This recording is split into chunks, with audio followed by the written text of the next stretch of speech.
Hi, I'm Anthony, and this might be the hardest introduction I've had to do yet. This is a very old friend of mine, and more than a friend, he's been my teacher for about 20 years. I don't read backs of album covers very much, but when I first came here, I heard a record and I went, oh my God, what is that? And I picked it up, and it was drum sounds like I'd never heard. Now, I got to meet this guy. So we ended up being friends and working together. We've worked together for golly, over 25 years now. Mm-hmm. Made lots of records together, worked in the studio, producing, engineering, singing, playing. That's right. Ed's history, he comes from Atlanta. He worked with Peabo Bryson, and he's done stuff from Peabo Bryson to uh, Crosby, Stills, Nash. He did a reunion record for them. The Birds, actually. Was the Birds? It was Crosby and Roger McGuinn, So and Chris Hillman, Chris who were Hillman from original Birds. That was fun. So we've worked a lot together, and he's done a whole lot of stuff on his own. I view Ed as a guy that kind of helped change the sound and the way we do things in not only this town but in our whole music world. So I'm going to let Ed talk about what he's going to be doing for us and with musicartistforyou.com and what he's going to be offering to our viewers. So here's Mr. C. Thanks, Anthony. Those are kind words. I have been in the recording business for over 3 decades, and I've seen a lot of things change.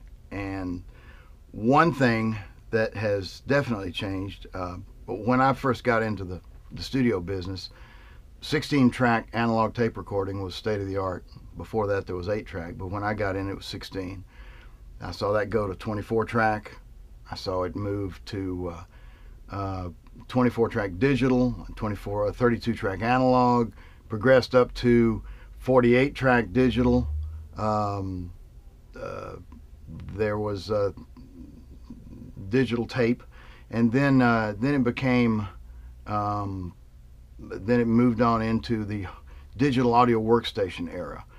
With recording to computers, and the track count became unlimited, and on top of unlimited track count, another change I've seen is the price drop on these tape recorders. All these aforementioned tape recorders cost between $40,000 and $350,000. Now, when we get into the digital era and recording to computers, the cost has basically plummeted, so that you can go to the guitar store now and buy the music store and buy digital audio workstation for $2,500, and you got more technology at your fingertips than you ever had in the olden days. But there's one thing that hasn't really changed, and what hasn't changed is you still need to know how to record. Now, I don't mean how to operate a computer. There's a lot of folks that know how to do that, and it's great that people can buy these systems for very little money and record all this great music, fresh music, new creativity. You know, creativity is great, but it's kind of like buying a car. Everybody can buy a car now, but a lot of people don't know how to drive, but they bought a car. Well, the way I learned was it was a mentoring process, and the guy that taught me mentored me, and I learned from him, and I've mentored several others along the way and showed them the craft and the art of recording. And now there's so many people that are recording, but a lot of people don't know how to get a drum sound, much less a great drum sound, how to get a kick drum sound, how to get a snare sound, how to record a guitar, how to record an acoustic guitar, how to record electric guitar, record a bass. Do you use an amp? Do you use direct? You record it direct? Do you use both? Do you use room mics on any of these elements? And this is all very important, because just to record it, doesn't pay off in the long run. The reason we still like these recordings from the 50s and the 60s and the 70s is because, and the 80s really, because the people that were recording this music knew what they were doing. They had the craft of recording, and they knew how to mic instruments up and vocals up, and especially in the 70s, late 60s, early 70s, some of those drum sounds are still revered today. Now, what I plan on doing in this course is teaching recording techniques, contemporary and vintage, so that some of the for instance, the drum sounds of the 70s that so many people revere may have used 3 or 4 mics. The typical way that we record now is virtually mic everything, almost everything, or sometimes a hybrid between the two. And so that's what this course is going to be all about: how to teach you to get a good sound. I guess we could go to the studio and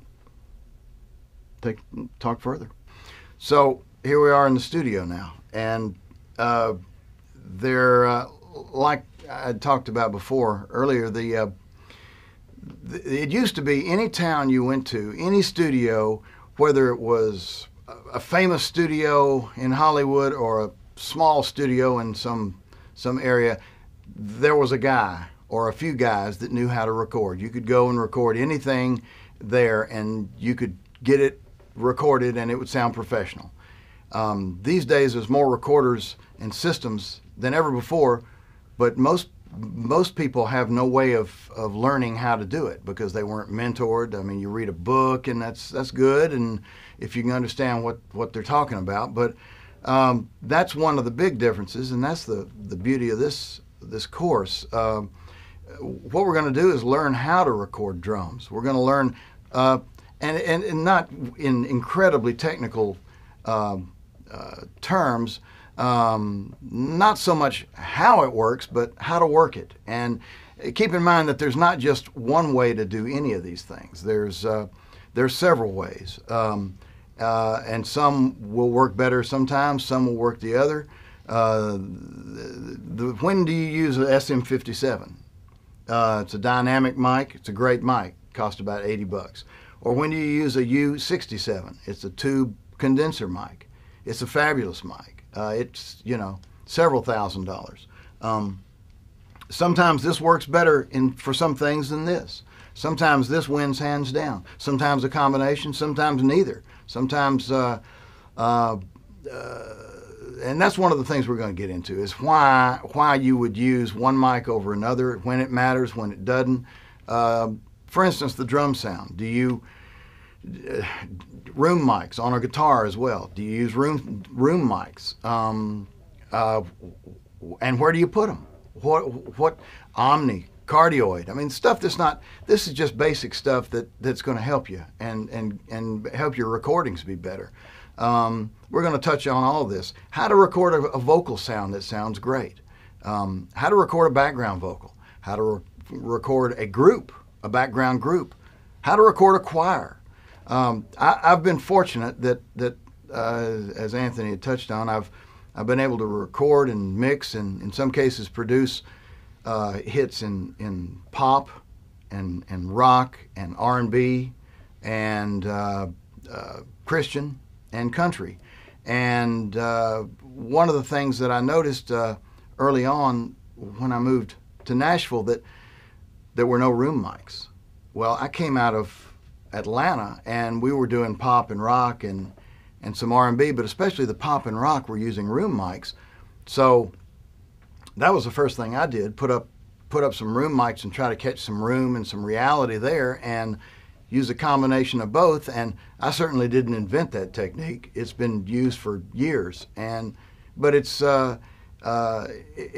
really helps in making the sound more what you expect it to be. So it's the application of mics. Which mic do you use? Where do you put it? And like I said, there's not just one that's right for anything. There's several that can do the job. It depends on what kind of sound you're looking for. But we'll go through this and look at all aspects of recording, so that you can record to your system, so that you can get something, you can hit play and make your tapes sound more like records, and using the modern techniques, the contemporary techniques, as well as investigating the vintage techniques, and see why 40 years later we're still going back and loving the sound of some of the records of the 50s and 60s and 70s. And it's because people that did them back then knew what they were doing. They had the technique, and the point of this exercise is to pass some of the techniques along to you. And you can get all of this information and much more in the instructional video section at musicartistforyou.com. Did you say the instructional video section? I said the instructional video section. There you go.